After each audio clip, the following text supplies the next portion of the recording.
Hello दोस्तों, मैं ऋतिक आर्या लेके आया हूँ आपके लिए फिर से एक हॉरर स्टोरी। अगर आपको हॉरर स्टोरीज पसंद आ रही हैं तो सब्सक्राइब करो, साथ ही साथ अपने दोस्तों को भी भेजो। आगे बढ़ते हैं स्टोरी की तरफ। सिमरन अपने हॉस्टल की सबसे ब्राइट स्टूडेंट।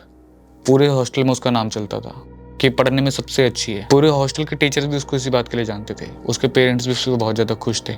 वो एक कमरे के अंदर बंद कर होकर सिर्फ पढ़ाई करती थी। सब कुछ ऐसा चल ही रहा होता है, लेकिन एक दिन एक न्यूज़ मिलती है कि सिमरन हॉस्टल के सबसे ऊपर वाले फ्लोर पर मर चुकी है। इस चीज़ को सुनकर सारे टीचर्स हैरान थे कि सिमरन मरी तो मरी कैसे। हॉस्टल के 5th फ्लोर में उसकी बॉडी मिली। उसके बाद से हॉस्टल वालों ने 5th फ्लोर बंद ही कर दिया। किसी को अनुमति नहीं थी कि वो वहाँ जा सकता था। सिमरन की मौत को 1 साल बीता, 2 साल बीते, तीसरा साल आ चुका था। और इस साल यहाँ पर एडमिशन लेती हैं 2 लड़कियाँ, कोमल और कशिश। ये लोग इस बात से बिल्कुल अनजान थे कि वहाँ पर 5th फ्लोर में क्या चीज़ें हो रखी है। लेकिन हाँ, इनको इतना ज़रूर पता था कि वहाँ जाने की अनुमति किसी को नहीं है।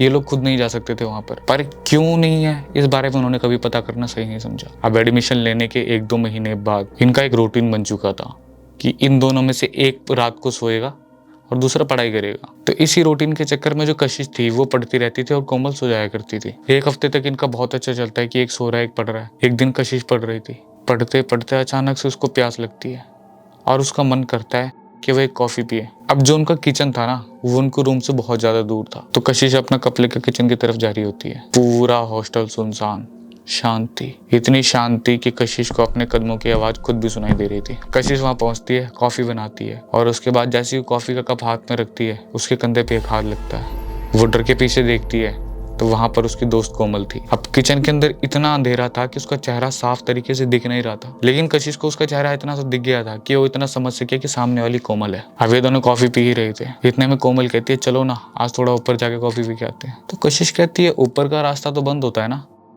कहे तो तुम चलो।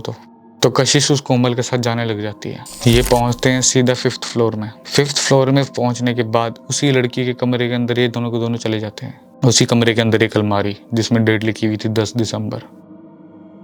कशिश पूरा कमरा देख ही रही होती है।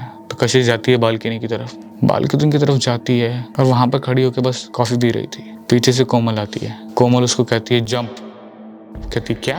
कहती कूद। कहती मैं क्या कूदूं? कहते कूद। और इतना सब सुनने के बाद कशिश बहुत ज़्यादा डर चुकी थी।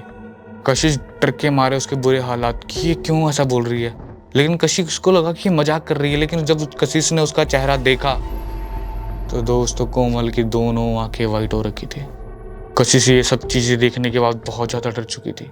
कशिश को ऐसा लगा कि जैसे खुद में वो एक हिप्नोटाइज टाइप सी हो रही है। उसको ऐसा लगा कि मैं उस बालकनी से खुद मार दूं, ऐसा मन कर गया था उसका। पर जैसे तैसे करके उसने खुद को कंट्रोल करा और वहां से भागने की कोशिश की। लेकिन जैसी कशिश वहां से भागी और भागी जैसे ही अपने कमरे के अंदर आई, कमरे के अंदर आने के बाद उसने कुंडी लगाई और देखा पीछे पलट कर तो कोमल अपनी जगह पर सो रही थी। कशिश का दिमाग पूरी तरीके से ब्लॉक हो चुका था। उसको हाफता हुआ देखकर कोमल उठ के पूछती है, क्या हुआ तुझे? वो कहती है, कुछ नहीं, मैंने कुछ बुरा सपना देखा है, मेरे को मत छोड़ो।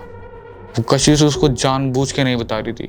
कशिश उस सेंस में थी नहीं, उस हालात में थी नहीं कि उसको बता भी सके कि मेरे साथ क्या हुआ अभी। ये सब बीत जाने के बाद अगले दिन कोमल को बोलती है कशिश कि आज तुम पढ़ाई करो, मैं सो जाऊंगी। तो कोमल पढ़ाई कर रही होती है। तो कोमल नोटिस करती है कि उसको पीछे से कोई घूर के देख रहा है। वो पीछे पलट कर देखते हो तो कशिश उसे घूर के देख रही है। तो कोमल उसको पूछती है क्या हुआ। तो कशिश उसको उस टाइम पे सारी बात बताती है कि मेरे साथ ये सब हुआ। सारी कहानी सुनने के बाद कोमल कहती है कि तुझे कैसे पता?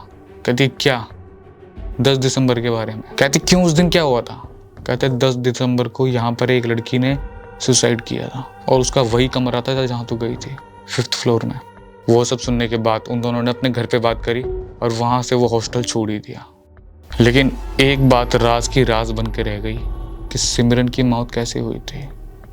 दोस्तों, अगर आपको स्टोरी पसंद आई हो सब्सक्राइब करो, साथ ही साथ लाइक करो और अपने दोस्तों को भी भेजो। ओके दोस्तों, बाय।